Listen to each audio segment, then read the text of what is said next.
The next wine we're going to taste is a rosé, so extremely perfect for summertime drinking. Although having said that, this particular rosé is, I think, actually very suitable for autumn and winter drinking if you just happen to like pink wine a lot and you can't bear to restrict yourself to summer.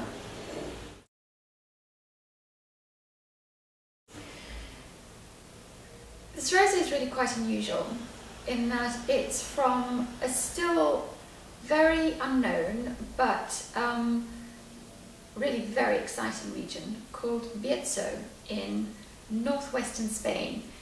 It's not that far away from Galicia, where of course Alvarinho comes from. If you just drive inland from there, you finally get to a tiny, very mountainous valley, which is on the Pilgrim's Trail, actually, to Santiago de Compostela. So when we were there, we saw lots of very brave souls marching up and down the hills.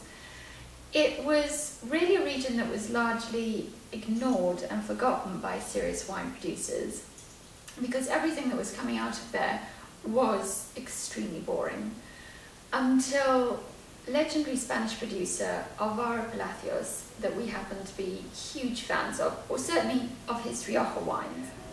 He happened to discover it, tasted some wines from there, rediscover it rather, and decided that it really was worth further investigation. The problem had been that the grape variety grown there, Mencia, like so many grape varieties, absolutely does not perform if yields are too high. And because it was a region that modern winemaking had forgot, no one there was really aware of how to really grow grapes so that you got the best out of them, and they just were kind of trundling along doing what they'd done for generations. What was discovered was that if you really do restrict the yields of Mencia, you get an incredibly complex, delicious wine, not this really quite insipid, almost kind of rosé style red that was being produced there. The great benefit of rediscovery, though, was that vines in the area tended to be very old, because no one had come along and said, oh, why aren't you all planting Merlot, so rip up what you've got and, you know, try something else. Everyone had just stuck with what their parents were doing, and of course kept the same vines going for as long as they could. These very old vines tend to be planted in tiny, really tiny, often just 2 or 3 rows wide, terraced vineyards, often up on the slopes, so very, very difficult to work. But all points which, if you're growing properly, really do contribute to making extra special wine.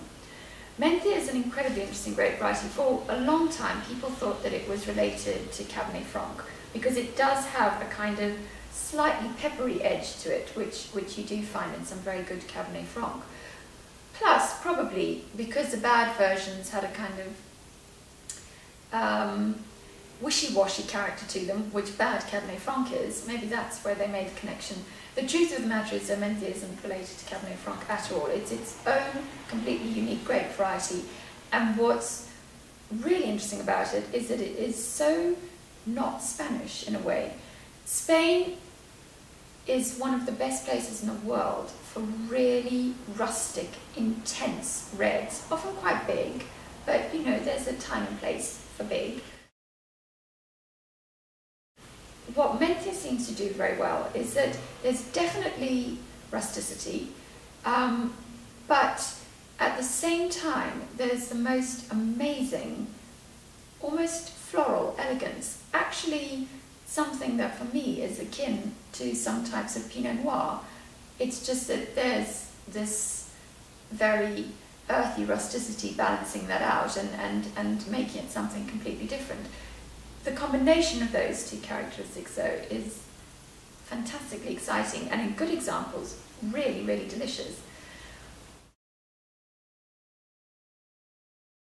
Obviously, this is a rosé version of Mencia, so you don't get the real power coming through that you get in a lot of the reds, but what you end up with here is a rosé that is a lot more interesting and full-bodied and powerful than many rosés. It's still essentially an easy drinking wine, but it's not even slightly wishy-washy or kind of lacking in character. On the nose, there's actually quite a lot of sweet fruit. Red cherry, again very slightly perfumed, maybe very slightly violety, but with just a hint of pepper.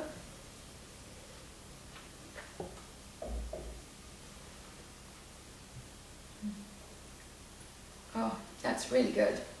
On the palate, you get the same sweet fruit with this lovely earthiness underneath, and around the edges, really distinct, slightly perfumed spice, which does make it incredibly complex for a rosé. The hints of power mean that this is absolutely suitable for meat, particularly if you're going to barbecue meat and you've got a slightly smoky flavour. It is very good with pork. I know from having visited the region. I don't eat pork, but everyone around me was very happy with that combination. Although actually I could very, very happily drink this all by itself.